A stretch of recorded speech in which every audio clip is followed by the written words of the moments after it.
आपल्या सगळ्यांना माहिती आहे राज्यामध्ये अनेक ठिकाणी अतिवृष्टी झाली आहे. विशेषतः दुष्काळी मराठवाडा, विदर्भ आणि पश्चिम महाराष्ट्रातील काही जिल्ह्यांमध्ये मोठा पाऊस पडला.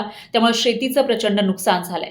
अशामध्ये सरकारकडून मदत सुद्धा जाहीर करण्यात आली आहे. पण नुकसान नेमकं किती झालंय आणि ही जी मदत आहे ती नेमकी किती जाहीर झाली आहे याची तुलना करण्याचा प्रयत्न आपण या व्हिडिओमध्ये करूयात.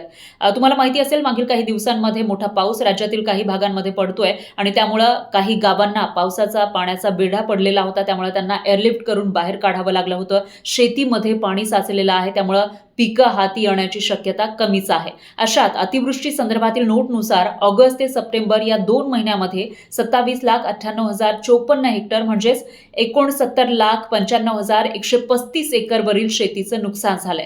आणि या अतिवृष्टीनं 30 जिल्हे जवळपास बाधित झाले आहेत.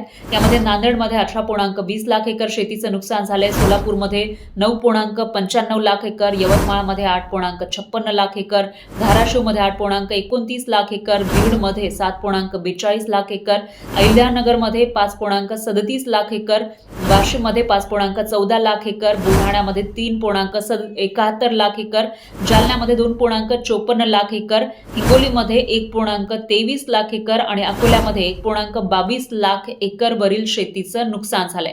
आता हा झाला नुकसानीचा आकडा. यानंतर सरकारकडून मदत नेमकी किती जाहीर झाली आहे तेही आपण बघूयात.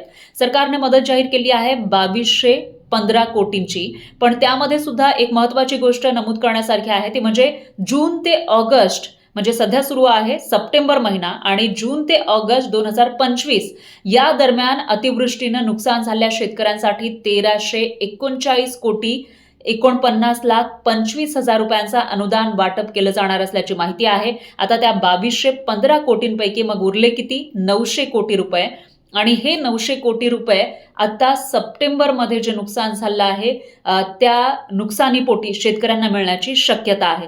आता अशामध्ये ही मदत या नुकसानीपोटी पुरेशी आहे का असा सवाल विचारला जातोय. याविषयी तुम्हाला नेमकं काय वाटतं कॉमेंटमध्ये नक्की कळवा.